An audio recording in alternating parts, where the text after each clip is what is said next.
今回はタロットカードの18枚目、星のカードの意味をもとにお話ポンが独断と偏見で現代調にアレンジしました。どうぞ最後までお楽しみください。それではシリーズタロットカード物語アルケミアより第18話スタートです。カードナンバー17、星。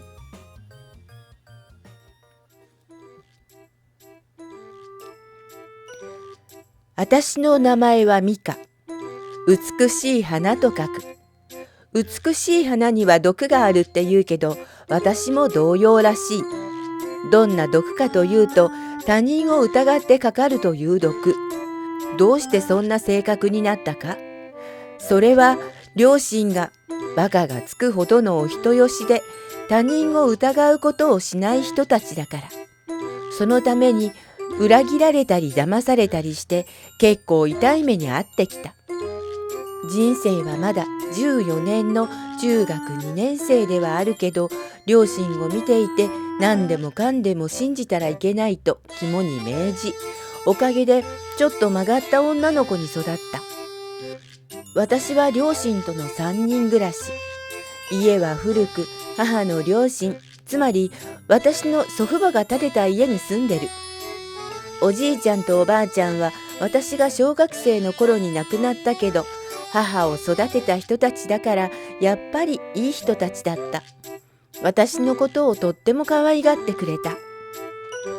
兄弟がいないのが寂しいけど、こればかりは神様の仰せのままというところだから、いくら兄弟を作ってくれと言ってもどうにもならなかった。さて、祖父母が建てた家なのでとっても古くて、築50年になるかどうかって聞いたな。おかげであちこちに痛みが来ていて、隙間風が入ってくる。床は抜けそうなところがあるし、扉は開けたら閉めるのが大変なほど歪んでる。台所は狭くていかにも昔ながらって感じ。それでも家が広いなら文句はまだ少ないけど、結構狭い。祖父母が亡くなってやっと私も自分の部屋が持てるようになった。とは言っても祖父母が亡くなった時は大泣きしたけどね。両親もいつ壊れるかもわからない家に住み続けるのは怖いらしく、リフォームを考えているみたいだ。でもリフォームといってもお金がかかるのは同じこと。新築を買うにしても建て替えるにしてもリフォームするにしてもだ。そこで私が生まれる前からリフォームを視野に入れていたらしく、少しずつ貯金をしていたらしい。それと祖父母が亡くなってそれなりの遺産も残してくれたようで、これでリフォームできると両親は喜んでいた。もちろん両親も祖父母のことが大好きだったから、亡くなった時はかなり落ち込んでいたようだけど、それとこれは別物なんでしょうね。で、最近両親の会話に登場するのがリフォームというワード。台所はシステムキッチンを入れたいわという母。トイレは洋式で便座は暖かくなるやつがいいなという父。私は出窓がある部屋にしてほしいと私。3人の夢はどんどん広がって、全室フローリングで床暖房。ウォーキングクローゼットも欲しいし、お風呂には室内乾燥をつけたいなんて夢がどんどん溢れてきてる。これでやっと近代的な生活ができると私も喜んでいた。いよいよリフォームに取り掛かろうという時になり、両親が悩んだのがどこの工務店に頼んだらいいかということだった。リフォームなんてやったことはないし、工務店なんてどこがいいのか全くわからない。両親は近場がいいのか、それとも大きな工務店がいいのかと毎日のように悩んでいるけど、なかなか決まらない会話にいつまでも参加していられないのが中学生の私。私は忙しいのだ。何せ友達が待ってるからね。だから部屋に戻って友達と LINE で話そうと思っていた時だった。玄関のチャイムが鳴った。母が玄関に出ると、玄関から母の声が聞こえてきた。誰だろうと思っていると、父が呼ばれた。近所の人が来ただけなら父まで出ることはないんだけど、ということは近所の人ではないということだ。さて、誰だろうと思っていると、なんとタイミングのいいことに工務店の営業マンだった。扉の隙間から見ていると、スーツ姿の営業マンは満面に笑みを浮かべて、いかにもうさんくさそうに営業トークを並べている。今特別価格でして、この地区での仕事は初めてなんですよ。やらせていただけたら特別価格をさらにディスカウントするように会社の方に言いますから。うちがやったお客様は皆さん喜んでいただけてるんですよ。などなど。とにかく縦板に水という感じに言葉が流れる。聞いてる私は心がこもってないなという印象なんだけど、両親は一言一言に「あら、そうなんですか。まあすごい。ちょうどリフォームしようと思っていたし」とこちらの手の内を明かしている。飛び込みの営業マンだから信用できるかどうかわからないのに、1時間ほど営業マンは居座って両親に即決させようとしていたけど、母も父も安い買い物じゃないからと渋っているのを見て、だったら明日また寄らせていただきますので、それまでに決めてくださいと来た。今日話して明日決めろなんて変じゃないの？両親はそうねと納得してるけど、私は何かが引っかかってる感じ。その後、両親はまたしても居間でお茶を飲みながら話してた。感じのいい人だったわね。あの人なら信用しても大丈夫そうだな。ちゃんとした会社のようだし、決めてもいいかしらね。いや、他のところとあいみつを取ったらどうだ？でも100万も値引きしてくれるのは他にはないと思うのよ。という会話が続いた。100万も値引きしてくれるってことは100万もふっかけてたんじゃないの？と私の毒が吹き出すが、両親が話していることに口を挟むのも面倒なので、ひとまず退散した。あとは大人の話だろうから、子供は寝なさいとかなんとか言われるのがオチでしょ。とはいえ部屋に戻ってはみてもやっぱり何かが引っかかる。そこで調べてみることにした。工務店の名前は覚えたので携帯にその名前を打ち込んだ。調べてみると確かに自社のホームページもあって、ちゃんとした会社に思えるけど、どうも口コミがやたら良すぎる。どれもこれも星5つをつけてるし、いいことしか書いていない。ただその中に一つだけ星一つがあった。どうやら散々しつこくやってきて決断しなかったことに腹を立てた営業マンが開き直って脅しをかけてきたらしい。口コミをしている人はその時の状況を怖かったと書いている。これを母に言ったらどう思うだろうか。多分きっと営業の人が疲れていたのよ。というか星5つが並んでいることに信用度が増すだろうな。しかし私としては良すぎる口コミを信じる気にはならない。一体いくらかかるのか知らないが、せっかくのリフォームを最低な状態にしたくない。夢の出窓生活が壊れるようなことだけは避けたいのだ。翌日になり、両親は昨日の営業マンが来ると信じて待っていた。ところが約束の時間を過ぎても来ない。こちらから会社に電話して連絡を取ろうとしたらしいけど、電話が通じない。営業マンの携帯に電話したけどやっぱり通じず、やっと連絡が取れたのが約束から2時間が経過したくらいだった。この段階で普通なら怒るところだ。何せ客を待たせてるんだからね。ところがうちの両親は忙しいのねと怒らない。そしてやっと連絡が来た時に言った言葉は、忙しいのにごめんなさいね、だった。人が良すぎでしょ。やっと営業マンが来たのは電話からさらに3時間後。約束ってなんだか知ってますかって聞きたくなった。結局即決はまだできないという両親に対して営業マンは苦い顔をしだした。こんなに安いなんてめったにないんですよ。そう言って詰め寄ってくるのだ。父も母もそれはそうなんだけど、安い買い物ではないし、他の工務店ともあいみつを取りたいからとまたしても暴露。するとここでびっくりの言葉が飛び出した。そうですか。ですがあいみつを取るにはそれなりの時間が必要になりますよね。残念だな。そんなことをしていたらせっかくの特別キャンペーンの期間が終わっちゃうんですよ。こんなに安いのに本当に残念だな。しかもこの地区で最初のお客さんだからこそここまで安くなってるのに、他のお客さんに決まっちゃったらこの金額じゃできませんよ。これはもう絶対にやらせようという了見だと見た。というかおかしいでしょこの話。しかし両親はそうねと困り顔だ。でも私は知ってる。こういう顔の時って大概気持ちの半分以上決まってる時なんだ。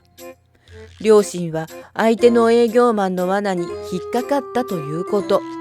私はこの話を聞いていて、これはまずいなと思った。思いはしたものの、今何ができるだろうか。とにかく今日のところは契約しないらしいので一安心。私はこの状況をどうしたらいいのかと考えた。もしかしたら私が感じている方が間違いかもしれないし、浅はかな子供の意見となるかもしれない。しかしどう考えてもあの営業マンはうまいことを言ってるだけのように感じて仕方がないのだ。悩んだ私は友達に電話することにした。この友達、今までにも私が悩んでいる時に素晴らしい方向性を示してくれたのだ。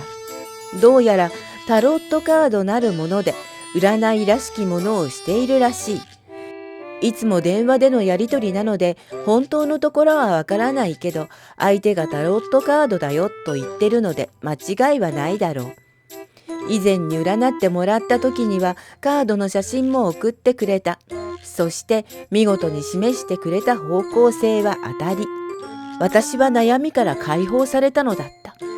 ということで今回も友達に相談することにしたのだ。友達は私の話を聞くと、占ってほしいってこと?と聞いてきた。もちろん。他にどんな理由がある?愚痴を聞いてほしいだけなら LINE で十分だ。それをわざわざ電話してるんだから占ってくれってことだよ。と心の中の私の毒は苛立っていた。いいよ。ちょっと待ってね。今カード出すから。と言いつつ、電話の向こうではバタバタと歩く音などの生活音が響いている。自分の部屋じゃないのか?なんてことを考えていると、再び友達の声が聞こえてきた。このリフォームの会社はね、何を占ってくれと言わなくても、勝手に占いを始めて答えを出してくれるところがありがたい。彼女も私同様、面倒なことが嫌いな性格らしく、さっぱりとしている。そのため回りくどい話は嫌いなようだ。信じちゃいけないやつだね。やっぱりか。お父さんとお母さんが一生懸命に貯めたお金がなくなるってさ。どうやら彼女が言うには、あの営業マンは危ないのでこの話は聞かない方がいい。慎重に考えるべきだということだった。そう言われてやっぱりかとは思ったものの、では両親に何と言ったらいいのか。私が占ってもらったんだけどねと言ったところで信じるとも思えない。お人よしの割に占いとかってものを全く信じないんだ。私はさらに別の悩みを抱きながら電話を切った。友達には感謝だけど、なんて言ったら両親が納得してくれるかということまでは解決できないだろうからね。そこで今度は別の方で聞いてみた。それは SNS。今度は SNS で知り合いに呼びかけたわけ。こう見えても知り合いは非常に多い。年齢だって小学生から大人まで幅広く付き合っている。だからこういう時はとても助かるのだ。さて、SNS で呼びかけると多くの人からメッセージが流れてきた。その内容は星5つの口コミとは違ってまさに生きている口コミばかりだった。飛び込み営業マンに仕事を依頼したらとんでもないことになったとか、飛び込みは信じたらダメだとか、どうやら飛び込み営業って怖いものらしい。それでは両親を何と言って説得したらいいのかという点について相談すると、直球勝負だねと返ってきた。つまりやめてとすがりつくだけ。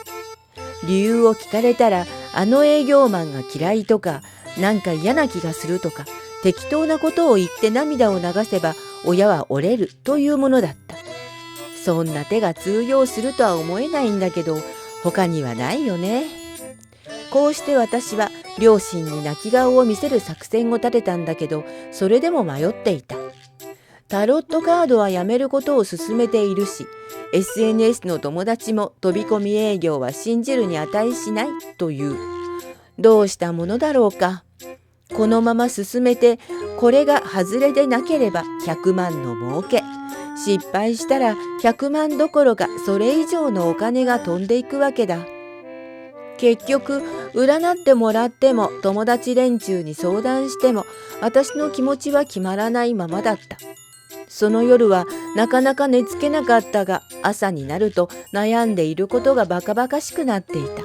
というのも、こういうことって親が考えることで、子供の私が考えることじゃないでしょってところに思い至ったからだ。失敗したとしてもきっと両親が何とかしてくれるだろうし、私がやきもきしてもしょうがないよね。それにせっかくの休日をこんなもやもやした状態で過ごしたくはない。できればきれいさっぱりと忘れて、日がな一日をのんびりとゆったりと過ごしていたいじゃないか。その思い通り、私は自分が好きなことをしてのんびりと一日を過ごした。頭の中からは信じられない営業マンのことなどすべて払いのけて、読みたい漫画を読み漁り、聴きたい音楽を聴きまくった。そうして夕暮れ時となり、買い物に行っていた母親が帰宅した。私はだいぶお腹も空いてきていたので台所へと入っていった。母は大きな買い物袋から野菜だの肉だのを取り出している最中だった。おかえりなさい。今日の夕飯。そこまで言って私はテーブルに置かれているカードに目が留まった。なんでここにカードがあるのか。これは？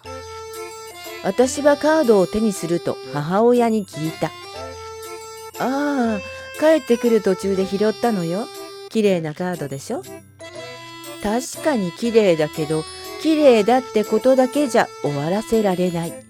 何せこれはタロットカードの中の1枚なんだから。しかも先日友達に占ってもらった時に出たカードだ。確か月。意味は。私は意味を思い出した途端に口を開いていた。お母さん、あの工務店にリフォームを頼むのはやめようよ。自分でもびっくりだった。だって言いたかったのは何か食べるものないと聞きたかったんだから。それなのにカードを見た途端に言うべき言葉が変わったのだ。母親はびっくりしたように私を見た。そりゃそうだよね。急に何言ってるのこの子はって感じだろうな。どうしたの？どうしたってやめてほしいの。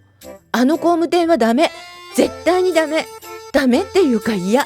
生理的に嫌。あの営業マンも嫌。ああ、そうなの？でも100万も安くなるから。母は100万安くなるというフレーズに騙されているらしく、とても困ったような顔をしていた。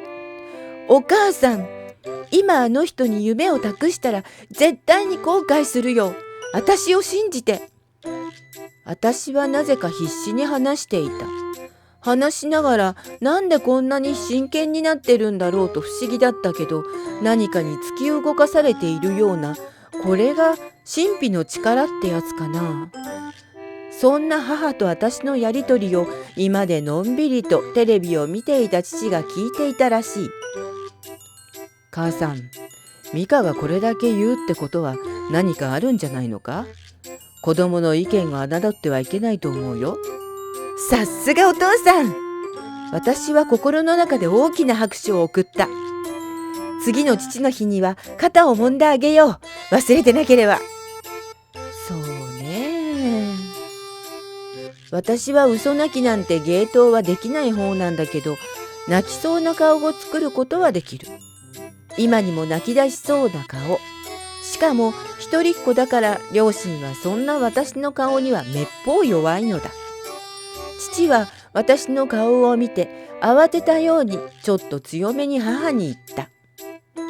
ミカが泣くほど嫌なんだ。この話はなかったことにする。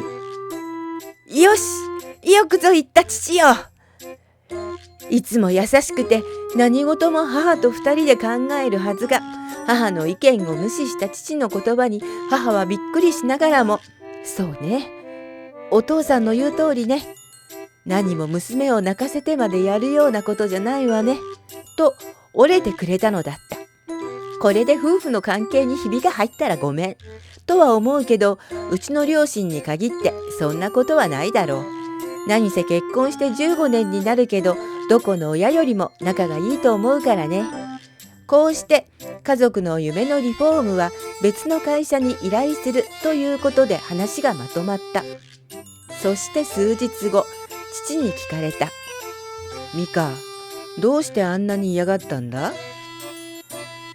あの営業マンも来なくなっていたし、他の工務店にリフォームを依頼していたので、話しても大丈夫かなって思ったけど、面倒だったので、なんでかなと首をひねってみせた。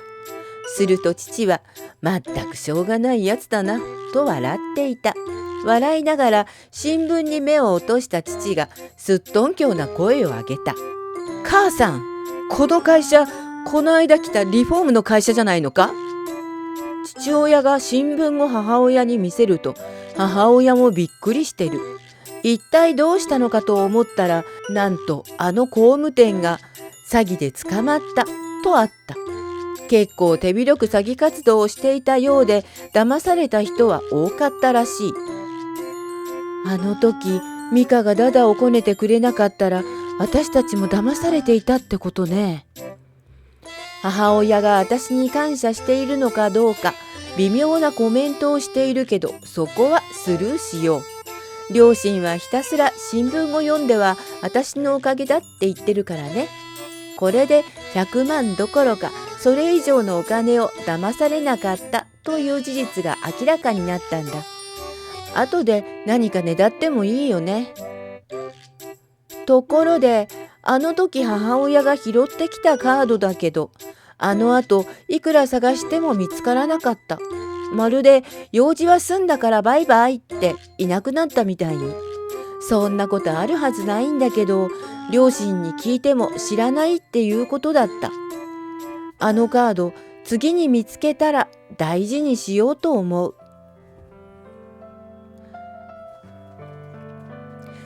いかがでしたでしょうか。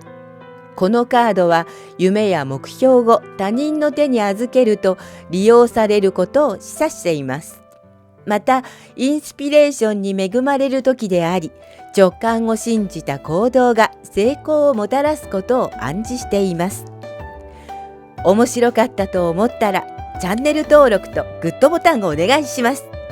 それでは次のお話でまたお会いしましょう。